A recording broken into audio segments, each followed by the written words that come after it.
अपनी पत्नी के साथ रहता था। गंगापुर में पानी की बड़ी समस्या थी। उस गांव में पानी दूसरे गांव से या दूसरे कस्बों से आया करता था। ओफो, कितनी गर्मी है और बढ़ती ही जा रही है। ऐसा लग रहा है कि हिमालय जाकर बस जाऊं। मैंने तुमसे कितनी बार कहा है, इस गांव में हिमालय, पानी, बंजर जमीन की बातें मत किया करो। अरे, अब पानी नहीं मिल रहा है, ठीक है, लेकिन क्या अब उस बारे में बात भी ना करें? उतने में गांव के नायक और उनके आदमी वहां पर कई सारे ड्रम, टंकी और ठंडे पानी की बोतल लेकर वहां आते हैं। सुनो सुनो सुनो, आज हमारे गांव के नायक श्री केशव महाराज यहाँ पर आ रहे हैं। लगता है नायक जी गांव में हर साल की तरह पानी और कपड़े बांट रहे हैं। मैं हर साल बस इसी का इंतजार करती हूँ। चलो चलकर पानी ले ले, वरना पूरा गांव उसी पर टूट पड़ेगा। राधे श्याम और उसकी पत्नी वहां पर पहुंचे और वहां उन्होंने देखा कि पानी में गंदे गंदे कीड़े घूम रहे हैं। तब राधे श्याम ने नायक के दरबान से कहा, इस पानी को तुम हमारे पीने के लिए लेकर आए हो? इंसान अगर इससे नहा भी लेना तो भी बीमार हो जाए। हाँ, ये सही कह रहे हैं। अगर घर के बच्चे ये ऐसा पानी पिएंगे तो उन्हें बहुत ज्यादा तकलीफ होगी। जो है यही है, इसके अलावा कुछ भी नहीं है। लेना है तो लो, वरना मैं चला। ए जी, क्यों मुंह लग रहे हो? जो है वही ले लीजिए। नायक का दरबान वहां से चला गया। गांव वालों ने जैसे तैसे पानी पीने की कोशिश की। उस गंदे पानी को पीने से आधे गांव वाले बीमार हो गए। उनके पास कोई चारा नहीं था। एक दिन सारे गांव वाले राधे श्याम से मिलने गए। हम सब नायक के घर जा रहे हैं, अगर तुम्हें भी चलना है तो चलो। आज फैसला हो ही जाए इस पानी की समस्या का। हाँ हाँ, तुम सही कह रही हो, हमें वहाँ जाना चाहिए। सारे मिलकर गांव के नायक के घर जाते हैं। उस वक्त नायक ने गांव वालों को देखा और वो सारा माजरा समझ गया। देखो, मेरे पास इस इलाज का कोई उपाय नहीं है। तुम चाहे जो कर लो, मैं अब कहीं से पानी की भीख नहीं मांग सकता। आपके भेजे हुए गंदे पानी की वजह से पूरा गांव बीमार हो गया है। उनकी बातें बिना सुने ही नायक अपने कमरे में चला जाता है। उसे जाता देख राधे श्याम और अन्य गांव वाले बड़े परेशान हो जाते हैं। मुझे तो ये समझ में नहीं आ रहा है कि अब कहाँ जाए, क्या करें? खेती का समय भी आ गया है, हमें ही कुछ तय करना होगा। आज तो हमारे गांव के नायक ने भी हमारा साथ छोड़ दिया। अगर इस साल भी हमने खेतों को बंजर छोड़ा तो हमारे खेत, घर बार सब कुछ मुश्किल में आ जाएगा। इससे हमें कैसे भी निकलना होगा। गांव बहुत ज्यादा परेशान है और अगर ऐसा ही चलता रहा तो हम सबके प्राण संकट में हैं। गांव वाले मिलकर चर्चा कर ही रहे थे कि उनके गांव में घुड़सवार आता है, जिसे देखकर सब दंग रह जाते हैं। क्या ये गंगापुर गांव है? मैं यहाँ आपकी सहायता के लिए आया हूँ। कृपया करके हमारी जान मत खाना, हम पहले से ही बहुत परेशान हैं। लेकिन तुम मेरी बात तो सुनो, मैं भी इसी गांव का हूँ। तब जाकर घुड़सवार ने अपने बारे में सारी बातें बताई। कई साल पहले मेरे पूर्वज इस गांव में आकर बसे थे। उस वक्त मैं बहुत छोटा था जब हमें इस गांव से बेदखल कर दिया गया था। जरूर तुमने कोई चोरी की होगी, आखिर घोड़े पर भी तो आए हो। चोरी तो नहीं, मुझे और मेरे परिवार को तंत्र विद्या करने की वजह से इस गांव से निकाला गया था। लेकिन तुम्हारे परिवार को निकाला क्यों गया था? क्या समस्या आ गई थी? गांव में हर साल भव्य पूजा हुआ करती थी ताकि गांव में बरसात हो। लेकिन मेरे परिवार के कुकर्मों की वजह से आज गांव इस मुसीबत में है। हम कुछ समझे नहीं, आप कहना क्या चाहते हैं?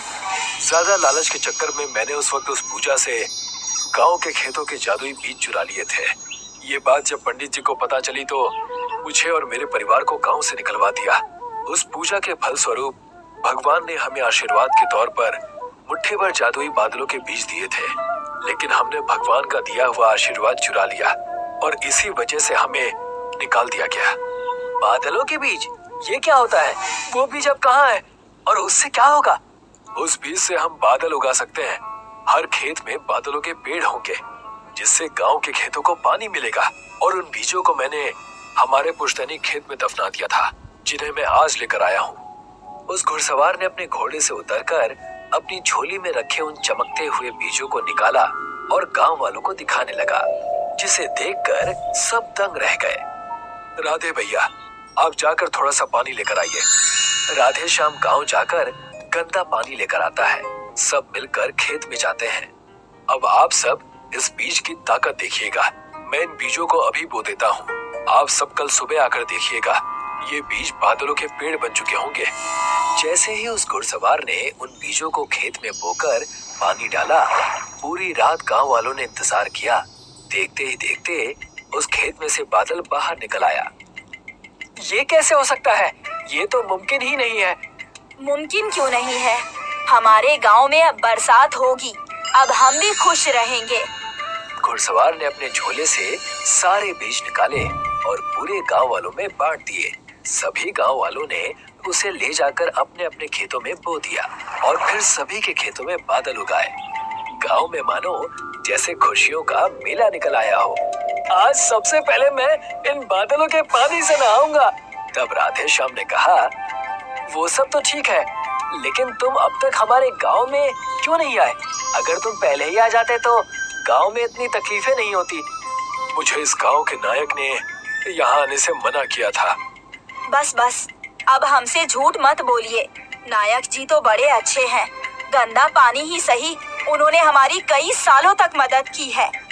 अब ये बहुत ज्यादा बोल दिया तुमने। भला नायक जी ऐसा क्यों करेंगे? उस वक्त उस घुड़सवार की बात को सब टाल देते हैं। गांव वालों की खुशी का नायक को पता चल जाता है। तब वो अपनी चाल चलने को सोचता है। इन गांव वालों को हमें मुट्ठी में रखना ही होगा। मैंने ये भी सुना है कि रघु फिर से गांव में आ गया है और गांव वालों को शक्ति बीज दे दी। जी मालिक, ये बात सच है। अब आपकी इज्जत कोई नहीं करेगा। उनके बादल उनके खेतों में जब रहेंगे तब ना। तुम जाकर सारे बादल चुरा लेना और हमारे घर के पीछे जो गौशाला है उसमें रखवा देना। याद रहे, ये काम तुम्हें सारे गांव वालों के सो जाने के बाद ही करना है।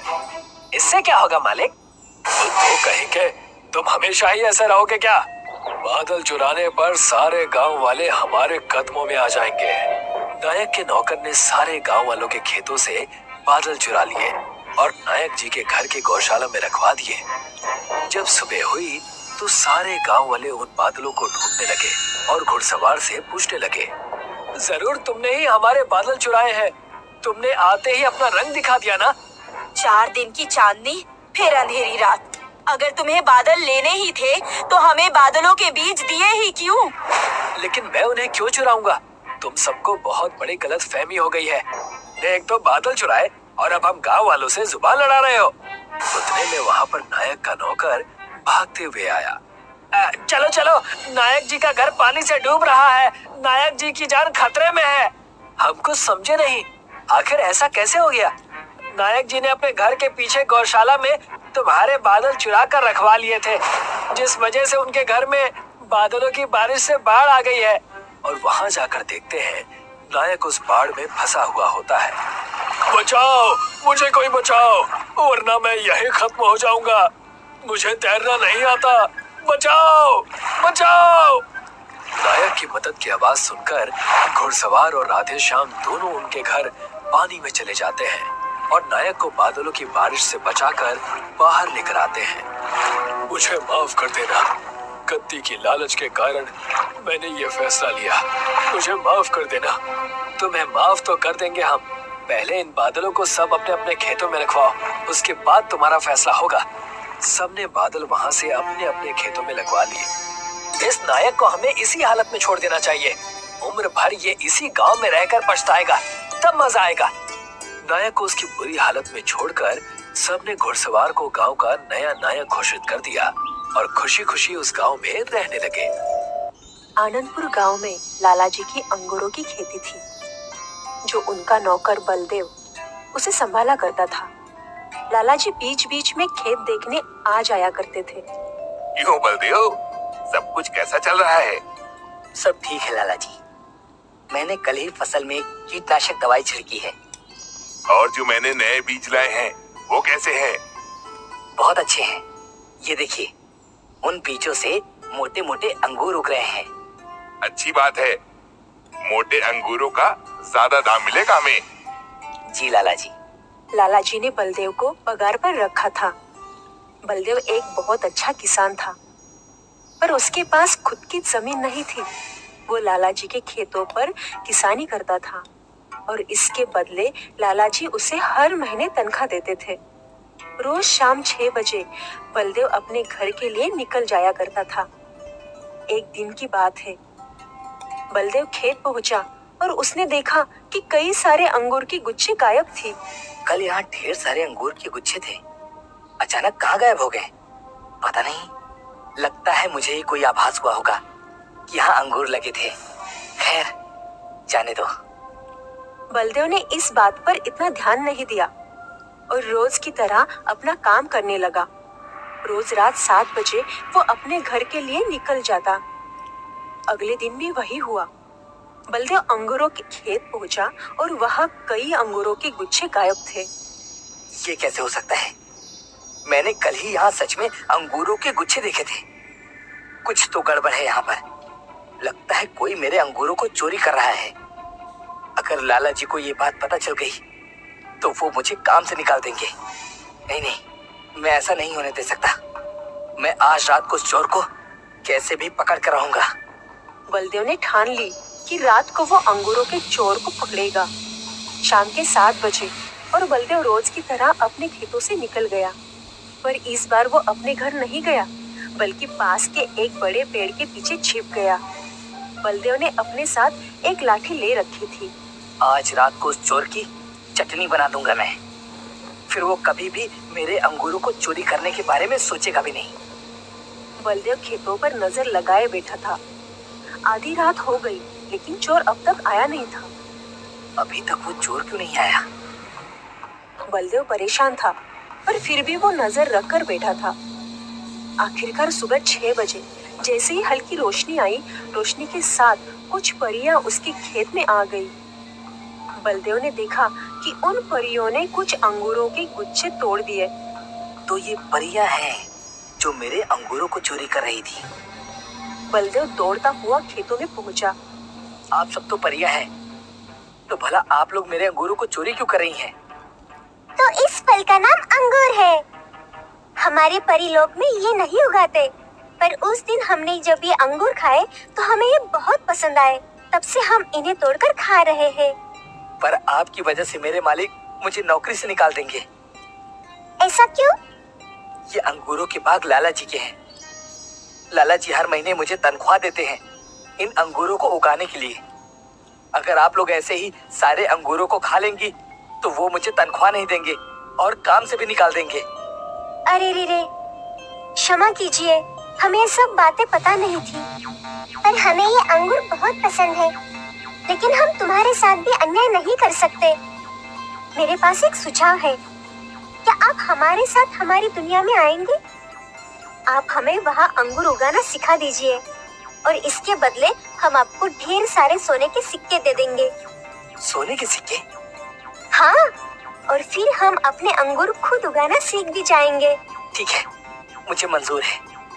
बलदेव ने कुछ अंगूर की बीज ले ली और फिर परियों ने एक दूसरे का हाथ पकड़ा और बलदेव का भी, और कुछ मंत्र पढ़ा।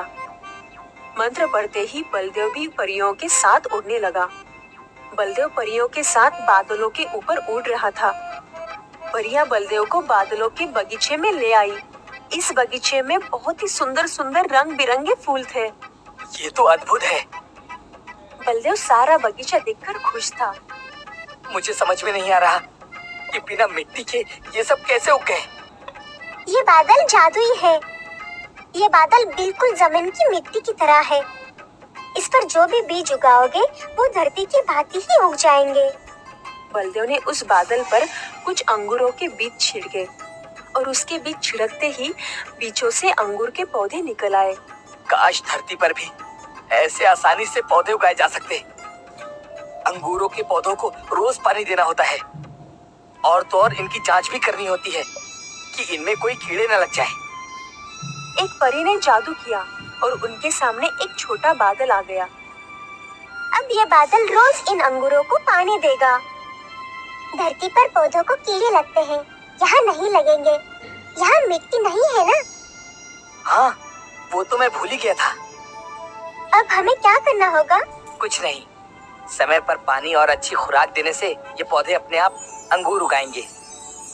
बलदेव बोल ही रहा था कि उसके सामने वाले अंगूर के पौधे में अंगूर का एक गुच्छा दिखने लगा। वो देखकर परिया बहुत खुश हुई। वो देखो, वहाँ अंगूर उग गए। अब हमें धरती पर जाने की कोई जरूरत नहीं। स्वादिष्ट अंगूर हम खुद अपने ही बादलों पर उगाएंगे। आपका बहुत बहुत धन्यवाद। जी। परी ने फिर से जादू किया और बलदेव के हाथ में एक बहुत बड़ा मटका आ गया। इस मटके में सोने की मोहरें थी। इतनी सारी सोने की मोहरें देखकर बलदेव की आंखें फटी की फटी रह गई। हमें जब आपकी जरूरत होगी हम वापस आपसे मिलने आएंगे। हाँ हाँ। परियों ने जादू किया और बलदेव परिलोक से गायब हो गया। वो वापस उसी अंगूरों के खेत में था। उसके हाथ में वो मटका भी था। बलदेव वो मटका लेकर अपने घर गया। इतने सारे सोने के सिक्के ये कहाँ से मिले आपको? बादलों पे खेती करने के लिए परियों ने दिया है। परिया? बलदेव ने अपने परिवार को पूरा किस्सा बताया। आपकी ये दोनों बातों पर मुझे विश्वास नहीं हो रहा। पहली कि हम अमीर बन गए और दूसरी ये कि बादलों पर भी खेती होती है। अब तो मानो या ना मानो, पर सच तो यही है।